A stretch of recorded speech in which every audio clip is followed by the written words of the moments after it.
कृष्णाय वासुदेवाय हरये परमात्मने प्रणतक्लेशनाशाय गोविन्दाय नमो नमः।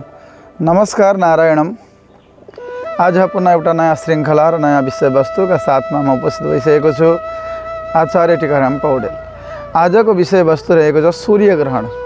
हेर्नुहोस्, 2081 सालको अन्तिम सूर्यग्रहण लाग्दैछ, भयङ्कर सूर्यग्रहण लाग्दैछ, जो अङ्ग्रेजी तारिक अनुसार मार्च 29 तारिक सन् 2025 का दिन लाग्दैछ।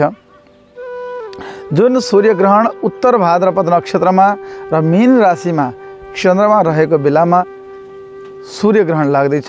स्वयं सूर्य पनि मीन राशिमा नै रहनेछन्। यस्ता प्रकारले त्यही दिन बुध ग्रह पनि मीन राशिमा रहेको यस्तो दुर्लभ योग परेको छ। धेरै ग्रहहरू मीन राशिमा हुँदा यो सूर्यग्रहण लाग्दैछ, भयङ्कर सूर्यग्रहण। अब हामीलाई ग्रहण के हो भन्ने कुरा सबैलाई थाहा छ। जब सूर्य, चन्द्रमा र पृथ्वी परिक्रमा गर्ने क्रममा एक लाइनमा जब आउँछन्, तब कहिले सूर्य पूर्णिमाको दिन जब सूर्यको प्रकाशलाई चन्द्रमामा जानबाट पृथ्वीले रोकिदिन्छ, त्यतिखेर चन्द्रग्रहण लाग्छ भने सूर्यको प्रकाश पृथ्वीमा आउनको लागि जब चन्द्रमाले रोकिदिन्छ, त्यतिखेर सूर्यग्रहण लाग्छ। औँसीमा सूर्यग्रहण लाग्छ भने पूर्णिमाको दिन चन्द्रग्रहण लाग्छ भनेर चाहिँ भन्छ। र हाम्रो ज्योतिषीय एउटा सिद्धान्त अनुसार के छ भने सूर्यग्रहण र चन्द्रग्रहणको प्रभाव हाम्रो जीवनमा पर्दछ भनेर भन्छ। हेर्नुहोस्, मानव जीवनमा यिनीहरूको प्रभाव पर्दछ। किनकि मानव पनि यी 27 नक्षत्रमा बाँधिएको हुन्छ र भने यी ग्रहहरू पनि 27 नक्षत्रमा बाँधिएका हुन्छन्। यिनै नक्षत्र, यिनै राशिहरूमा उनीहरू परिभ्रमण गरिरहेका हुन्छन्। यस्तै प्रकारले हाम्रो जीवन पनि यिनै नक्षत्र, राशि र ग्रहहरूबाट चाहिँ प्रभावित भइरहेको हुन्छ।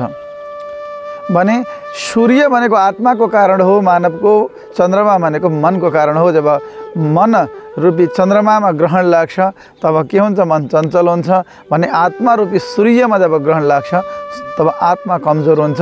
आत्मा र मन यस्तो कमजोर भएको अवस्थामा विविध समस्याहरू चाहिँ हामी मानवहरूलाई आउँदछ नै। र अर्को, ग्रहण लागेको बेलामा हामीहरूले बार्नुपर्छ।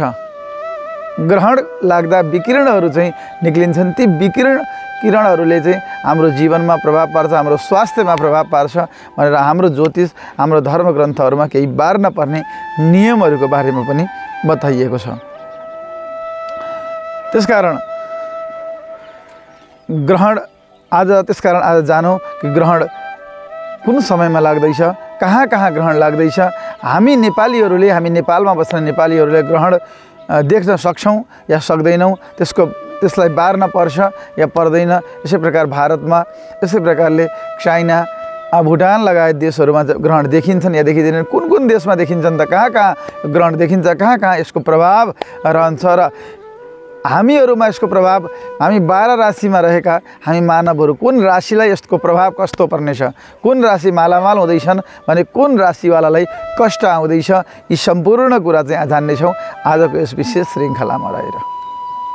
मैले अघि पनि भनिसकेँ, सूर्य, चन्द्रमा, बुध, राहु यी एकै राशिमा भएको अवस्थामा यो ग्रहण लाग्दैछ भने यो ग्रहणले विशेष गरी मेष राशिवालालाई, कर्क राशिवालालाई, यसै प्रकारले वृश्चिक राशिवालालाई कष्ट दिँदैछ। यिनीहरूको लागि हानिकारक यो ग्रहण बन्दैछ। यिनीहरूले विशेष, मेष राशिवाला, कर्क राशिवाला, वृश्चिक राशिवालाले विशेष सावधानी अपनाउनु पर्ने अवस्था आइरहेको छ।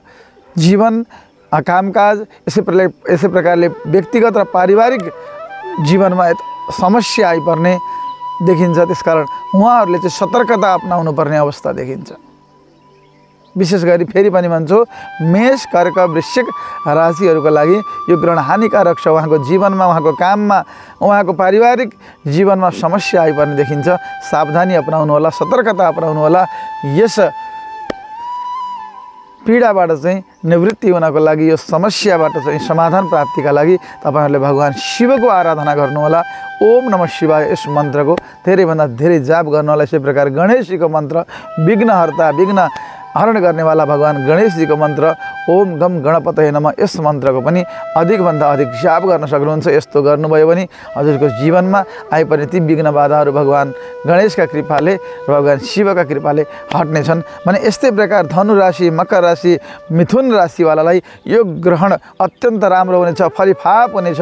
उहाँहरूको जीवनमा, उहाँहरूको काममा र उहाँहरूको पारिवारिक जीवनमा अत्यन्त लाभदायक यो बन्दैछ। त्यसकारण उहाँहरूको लागि चाहिँ यो अत्यन्त लाभदायक बन्नेछ र यस्तो अवस्थामा उहाँहरूले पनि अझै लाभ प्राप्त गर्नको लागि, अझै सफलता प्राप्त गर्नको लागि भगवतीको मन्त्र ओम ऐं ह्रीं क्लीं चामुण्डायै विच्छे, यस मन्त्रको अधिकभन्दा अधिक जाप गर्नुभएको भने उहाँको जीवन अझै मङ्गलदायक हुनेछ। यस्तो प्रकारको चाहिँ ज्योतिषीय योग बनिरहेको छ भने अब आउँ यो ग्रहण नेपाली समयअनुसार कतिखेर लाग्दैछ र कहाँ कहाँ लाग्दैछ, हामीले बार्नुपर्छ या पर्दैन। नेपाली समयअनुसार दिउँसोको 2:06 साँझको 5:59 जाँदासम्म चाहिँ यो ग्रहण लाग्नेछ। हेर्नुहोस्, फेरि पनि भन्छु, 2:06 प्रारम्भ भएको यो ग्रहण नेपाली समयअनुसार साँझको 5:59 जाँदासम्म यो ग्रहण रहनेछ। 5:59 पश्चात यो ग्रहण के हुन्छ त भन्दा मोक्ष हुन्छ, मतलब ग्रहण समाप्त हुनेछ।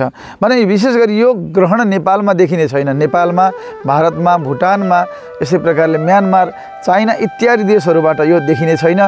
यहाँबाट यो देखिँदैन भने यसको बारेमा कुनै प्रकारको सूतक यहाँ लाग्दैन, कुनै प्रकारको बार्न पर्ने पनि हुँदैन। हेर्नुहोस्, खानको लागि पनि, भगवानको पूजा अर्चना इत्यादि केही गर्नको लागि चाहिँ केही पनि बार्नु पर्दैन।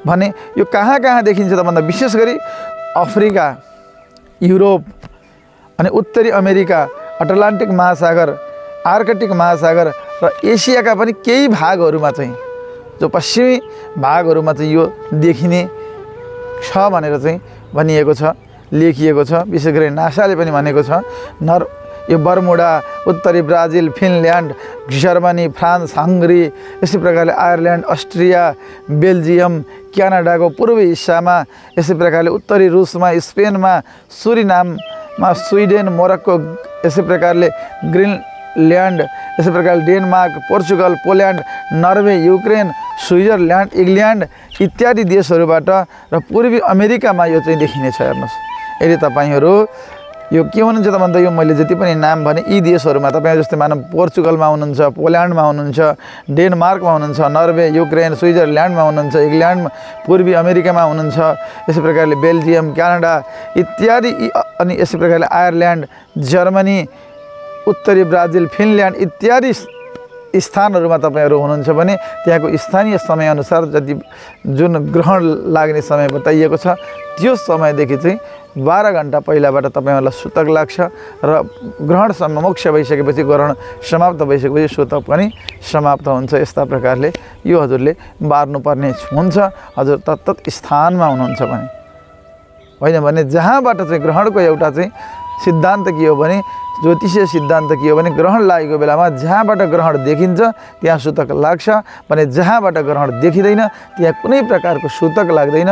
त्यसको बारेमा चिन्तन पनि गर्नु पर्दैन, त्यसको बारेमा सोच्नु पनि पर्दैन भनेर भनेको छ ज्योतिषीय सिद्धान्त अनुसार। त्यसकारण नेपालमा यो ग्रहण देखिँदैन, तपाईँहरू ढुक्क रहनुहोला, कुनै प्रकारको चिन्ता, कुनै प्रकारको चाहिँ संशयमा नपर्नुहोला।